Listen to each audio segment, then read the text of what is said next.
dimanapun kamu berada. Senang sekali ya hari ini bisa lagi mengajar adik-adik untuk belajar mendengar cerita Alkitab. Tapi sebelumnya kita mau tepuk tangan dulu. Nah, caranya kita tepuk Tuhan Yesus seperti ini.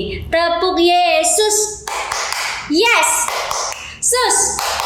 Yesus. Yes. Bisa? Coba bersama kakak. Tepuk Yesus. Yes. Sus. Yesus. Yes. Wah, luar biasa. Tuhan Yesus memang luar biasa. Kita akan memuji Tuhan, mendengarkan ayat hafalan dan cerita. Tapi siapkan hatimu dengan sikap hormat dan berdoa kepada Tuhan. Lipat tangan, tutup mata, tundukkan kepala. Kita berdoa. Tuhan yang baik, yang mengasihi anak-anak. Tuhan, terima kasih sudah menolong kami sampai hari ini.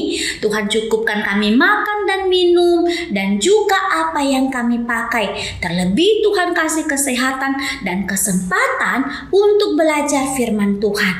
Tuhan, tolong kami untuk kami memuji-Mu, mendengar ayat hafalan dan cerita firman-Mu. Kiranya kami boleh melakukannya dalam kehidupan kami sehari-hari. Dalam nama Tuhan Yesus kami berdoa. Amin.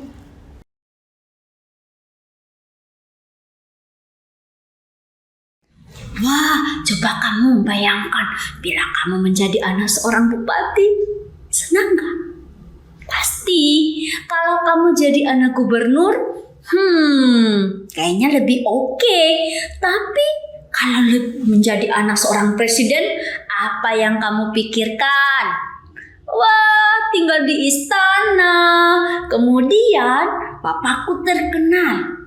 Wah, adik-adik, tahukah kamu melebihi itu semua ketika kamu menjadi anak Allah. Karena ketika kamu menjadi anak Allah, kamu bisa tinggal bersama dengan Dia di surga dan jalannya terbuat dari emas. Hebat bukan? Wah, bagaimana menjadi anak-anak Allah? Mari kita belajar dari ayat hafalan kita minggu ini. Ayat hafalan kita di dalam Perjanjian Baru, Injil Yohanes 1 ayat 12. Yohanes 1 ayat 12. Kita baca dari alamat, isi kembali ke alamat.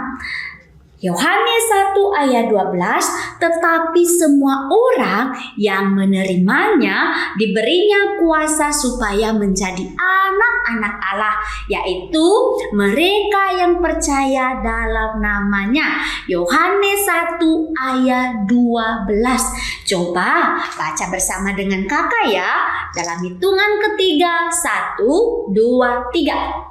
Yohanes 1 ayat 12. Tetapi semua orang yang menerimanya diberinya kuasa supaya menjadi anak-anak Allah, yaitu mereka yang percaya dalam namanya.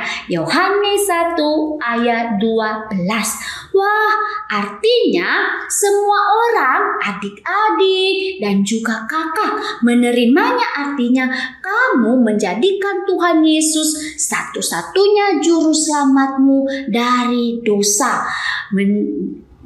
Diberinya kuasa, kamu punya hak istimewa menjadi anak Allah, yaitu menjadi ahli waris, dan kamu bisa tinggal bersama Allah suatu hari nanti di surga, dan Ia mengampuni dosamu bila kamu sungguh-sungguh percaya. Jadi ayat hafalan kita hari ini, kamu bisa menjadi anak Allah bila kamu menjadikan Tuhan Yesus satu-satunya juru selamatmu dari dosa ketika kamu percaya kepadanya.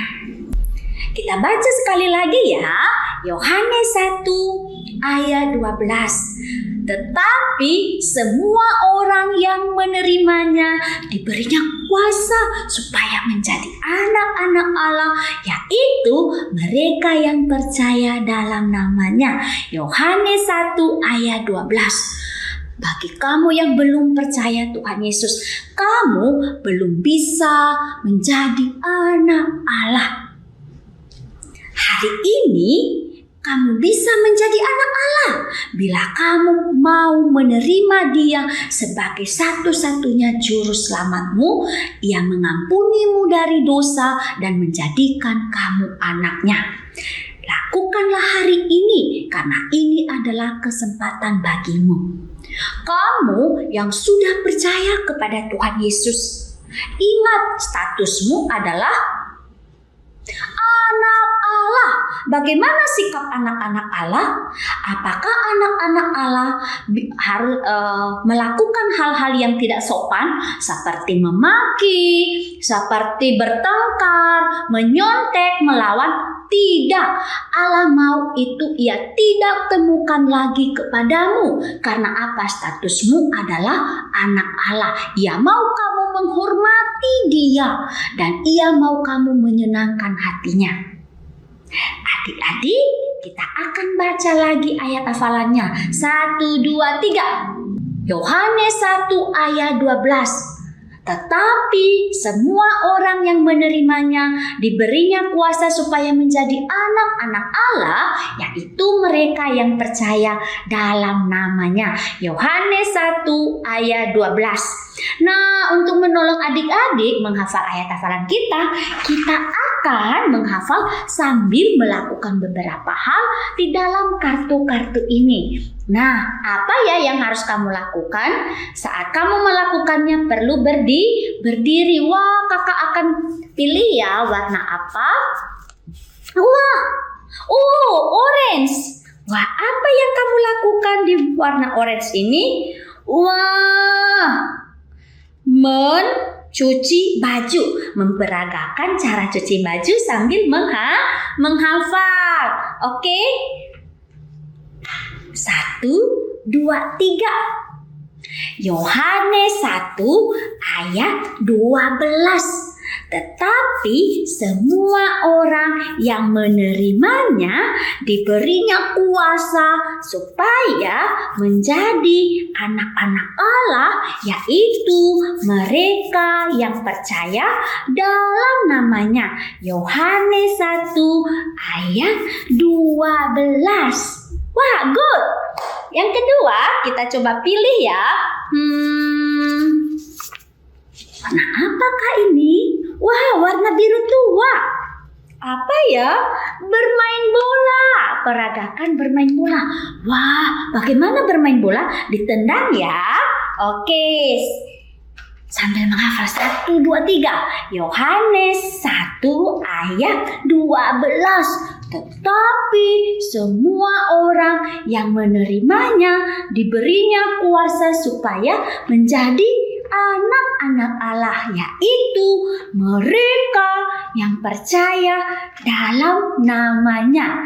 Yohanes 1 ayat 12. Wah, sekali lagi ya kita pilih. Yang mana ya? Ini. Wah, warna pink. Apa ya? Memperagakan sisir rambut. Oke. Kalau ada sisir di rumah boleh ya. Kalau nggak ada juga nggak apa-apa. Kita pura-pura. Oke. 1, 2, 3. Yohanes 1 ayat 12. Tetapi semua orang yang menerimanya diberinya kuasa supaya menjadi anak-anak Allah, yaitu mereka yang percaya dalam namanya. Yohanes 1 ayat 12. Wah, adik-adik, ayat hafalan kita jangan dihafal hari ini aja ya. Sepanjang minggu ini kamu perlu menghafalnya.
Mungkin pernahkah kamu mendengar kata seperti ini?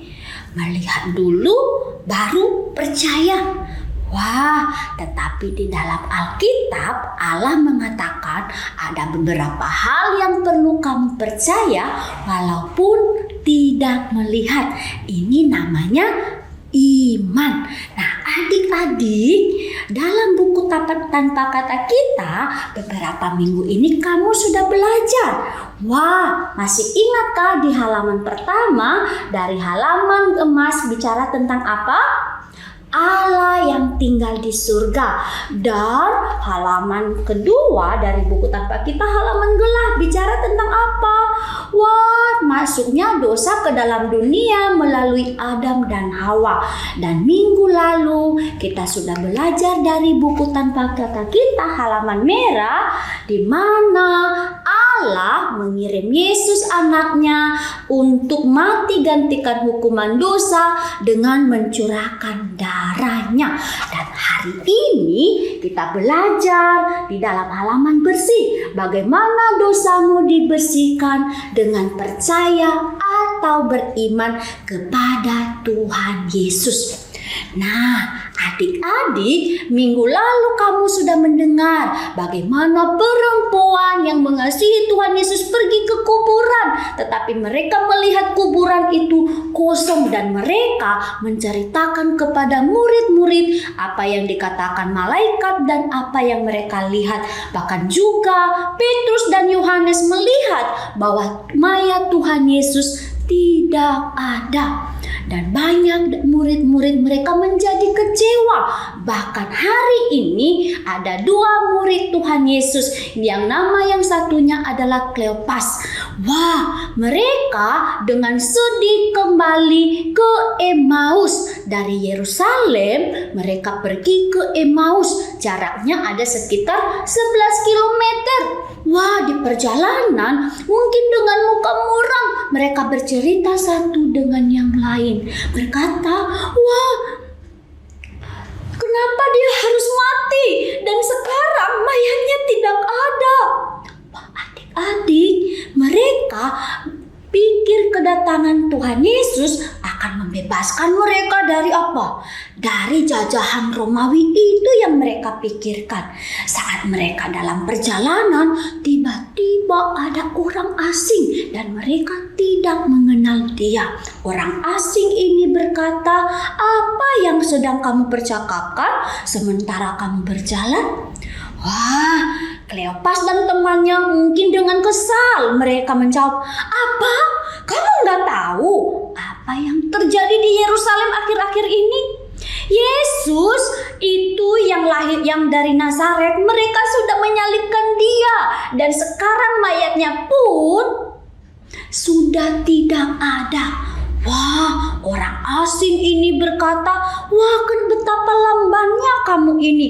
Mengapa kamu tidak percaya apa yang dikatakan oleh kitab suci, oleh nabi-nabi bahwa Yesus mati dan ia dikuburkan dan akan bangkit pada hari yang ketiga. Tetapi kedua orang ini mereka tidak percaya. Adik-adik, tidak percaya firman Allah adalah dosa. Kamu, kakak, adalah berdosa ketika kamu lahir ke dunia ini dengan dosa ada di dalam hatimu. Keinginan untuk melakukan apa yang kamu inginkan. Seperti yang dikatakan di dalam buku Tuhan Yesaya 53 ayat 6. Kita sekalian sesat seperti domba, masing-masing kita mengambil jalannya sendiri. Yaitu kamu melakukan yang kamu inginkan. Contohnya, kamu ketika guru sekolah minggumu di gereja bercerita tentang kuasa Tuhan tapi kamu tidak mempercayainya. Atau ketika kamu mendengar tentang kuasa Allah tapi kamu meragukan bahwa Tuhan sanggup melakukan apapun. Atau ketika kamu tahu bahwa Tuhan bisa memberikan kamu hikmat tetapi kamu tidak berdoa karena kamu tidak percaya. Ini adalah dosa dan melawan orang tua juga adalah dosa.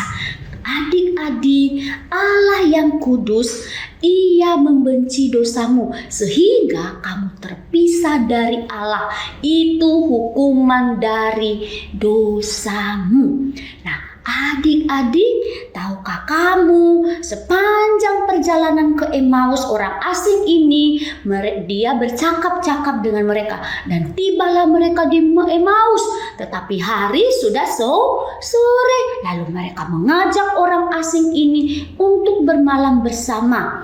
Saat mereka tiba di suatu rumah dan mereka dihidangkan roti dan juga minuman.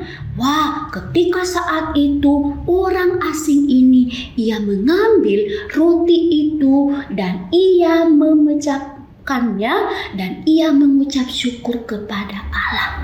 Tahukah kamu, saat itu murid ini mengingat, wah, bukankah ini pernah dilakukan oleh guru kita, Yesus? Saat itu juga mata mereka terbuka dan tahulah mereka orang asing ini adalah siapa? Benar, dia adalah Tuhan Yesus. Dan mereka berkata, Yesus telah hidup lagi. Mereka tidak menunggu. Mereka mungkin tidak bisa tidur. Tetapi adik-adik, pagi-pagi sekali mereka kembali lagi ke Yerusalem dengan sukacita dan memberitahukan kepada murid-murid yang lain, Tuhan Yesus, Guru, benar, Ia sudah bangkit, dan mereka bersukacita. Wah, ketika murid-murid di Yerusalem berkumpul di suatu ruangan yang tertutup, mereka berdoa atau mereka bersembunyi, tiba-tiba Tuhan Yesus hadir di tengah-tengah mereka. Saat mereka melihat, mereka menjadi takut. Tapi Tuhan Yesus berkata, jangan takut. Tidak percayakah kamu bahwa ini adalah aku? Adik-adik, Tuhan Yesus mau supaya murid-muridnya percaya kepadanya bahwa Ia sungguh bangkit. Karena apa? Tuhan Yesus mengasihi mereka. Tuhan Yesus juga mengasihi kamu karena Ia adalah Allah Anak. Allah yang menciptakan dunia ini, yang menciptakan pohon-pohonan, Ia menciptakan binatang-binatang, dan Ia menciptakan kamu. Ia tahu warna kulitmu, Ia tahu apa yang kamu pikirkan, bahkan namamu Ia tahu, karena Ia adalah penciptamu dan Ia adalah sumber kasih. Dikatakan di dalam 1 Yohanes 4 ayat 8 mengatakan bahwa barang siapa tidak mengasihi, ia tidak mengenal Allah, sebab Allah adalah kasih. Allah dengan kasih-Nya mengasihimu dengan sempurna, dan Allah itu kudus dan Ia tinggal di surga. Ia mau kamu juga bersama dengan Dia. Allah mengasihi kamu, Ia mau kamu mempercayai Dia dan atau beriman kepada Yesus anaknya yang sungguh sudah bangkit itu.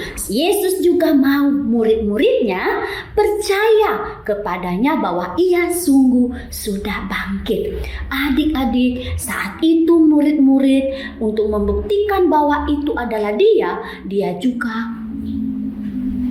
makan bersama dengan mereka. Dan mereka bersuka cita. Wah, salah satu murid yang tidak ada waktu itu namanya Didimus atau dikenal dengan Thomas. Wah, Thomas, kamu tahu kami sudah bertemu guru dan Ia sudah bersama kami beberapa hari yang lalu. Wah, apa? Guru? Enggak, aku tidak percaya. Kalau aku tidak melihat dengan mata, tidak menyentuh bekas lukanya, aku tidak percaya. Adik-adik, seminggu kemudian Tuhan Yesus menampakkan diri lagi kepada murid dan di situ ada Thomas. Ketika Thomas melihat itu, lalu Tuhan Yesus berkata, Thomas, Karena engkau tidak percaya karena tidak melihat, lihatlah kamu sentuh bekas lukaku dan juga inilah aku. Saat itu Thomas, wah Tuhan dan Allahku. Sungguh, wah Thomas ia percaya karena ia melihat. Tetapi Tuhan Yesus berkata bahwa berbahagialah orang yang tidak melihat namun percaya. Adik-adik, mungkin apakah kamu percaya kepada Yesus yang sungguh sudah bangkit itu? Ia adalah Yesus yang sempurna. Ia tidak pernah berbuat dosa dan ia melakukan banyak mukjizat. Bahkan ia juga memberikan hidupnya untuk menebus dosamu dan memberikan darahnya. Kita dibenarkan oleh Dia. Itu yang dikatakan oleh kitab suci di dalam Roma 5 ayat 9 mengatakan, lebih-lebih karena kita sekarang telah dibenarkan oleh darahnya, kita pasti akan diselamatkan dari murka Allah. Artinya melalui Tuhan Yesus dan darahnya itu, kamu dan saya diselamatkan dari hukuman Allah yang menyala-nyala, yaitu api neraka. Tuhan Yesus, ia adalah bangkit, sungguh ia hidup kembali. Adik-adik, maukah kamu percaya kepada Yesus yang bangkit itu walaupun kamu tidak melihat? Tuhan Yesus berkata kepada Thomas, berbahagialah orang yang tidak melihat namun percaya. Adik-adik, sejak saat itu Thomas sungguh-sungguh percaya. Dan Tuhan Yesus ia bersama muridnya 40 hari lamanya. Ia berkali-kali memperlihatkan dirinya bersama dengan mereka. Dan ada 500 orang menyaksikan ketika Tuhan Yesus terangkat ke surga. Orang-orang ini mereka menjadi saksi kepada orang lain. Mereka menceritakan apa yang mereka lihat dan apa yang mereka dengar. Jika kamu sudah percaya kepada Tuhan Yesus, kamu juga bisa menjadi saksi. Bagaimana menjadi saksi? Pertama, ketika kamu di sekolah minggu, kamu harus apa? Ketika gurumu bercerita, ketika gurumu mengajar, kamu duduk dengan tenang. Atau juga di sekolah, bagaimana kamu bisa menjadi saksi? Ketika temanmu yang lain mereka ribut, kamu tidak. Karena apa? Kamu adalah anak Allah. Dan ketiga adalah kamu bisa menceritakan apa yang kamu dengar, apa yang kamu tahu sepanjang buku tanpa kata kita beberapa minggu ini, bahwa Allah mengasihi dunia dan Allah menghukum dosa, dan Allah telah mengirim Yesus anaknya untuk menebus dosa manusia. Dan bila ada yang percaya, mereka diselamatkan. Adik-adik, kamu bisa menjadi saksi. Karena apa? Karena kamu sudah menjadi anak Allah. Di dalam firman Tuhan dikatakan 2 Korintus 5 ayat 17. Kakak akan baca. Tetapi sekarang siapa yang ada di dalam Kristus, ia adalah ciptaan baru, yang lama sudah berlalu. Adik-adik, setelah itu semua murid-murid mereka menjadi saksi bagi banyak orang. Tuhan Yesus, ia adalah Allah. Ia sungguh hidup dan bangkit kembali. Bagi kamu yang belum percaya kepada Tuhan Yesus, hari ini bila kamu percaya kepada Tuhan Yesus sebagai juru selamatmu, kamu akan dibersihkan dari dosa-dosamu. Allah mengubahmu dari dalam bila kamu percaya kepada Yesus yang telah mati untuk dosamu. Ingatkah kamu yang dikatakan oleh ayat hafalan Yohanes 1 ayat 12? Tetapi semua orang yang menerimanya diberinya kuasa supaya menjadi anak-anak Allah, yaitu mereka yang percaya dalam namanya. Maukah kamu menerima dan percaya Tuhan Yesus sebagai juru selamatmu? Bila kamu mau janjinya, kamu punya hak istimewa menjadi anak Allah dan ahli waris, bisa tinggal di surga bersama dengan Allah dan kamu dibersihkan dari dosa. Bila hari ini kamu mau sungguh-sungguh percaya, kamu bisa melakukannya. Tundukkan kepala dan tutup matanya. Kamu bisa ikut doa kakak. Tuhan Yesus, terima kasih buat kasih-Mu untuk mengampuni dosaku. Saya mau percaya dan menerima Tuhan Yesus sebagai juru selamatku. Ubah aku dari dalam dan tolong aku menyenangkan hati-Mu. Dalam nama Tuhan Yesus, kami sudah mendengar firman-Mu. Amin. Terima kasih adik-adik sudah mendengarkan cerita Alkitab hari ini. Ingat, kamu adalah anak-anak Allah dan bersikaplah seperti anak-anak Allah. Jangan lupa tetap berdoa dan percaya kepada firman Tuhan. Dadah!